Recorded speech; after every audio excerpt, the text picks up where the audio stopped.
ulun dalam jelama ini dua menyambung dibayar tunai. Ulun rimau nikah jamina menti. Alah kata dua.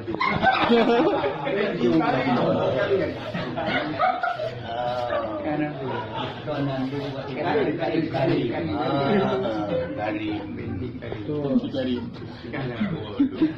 Kalau bina kata minum, jadi lupa bina katanya, abu akaring kanan tu, kan? قوم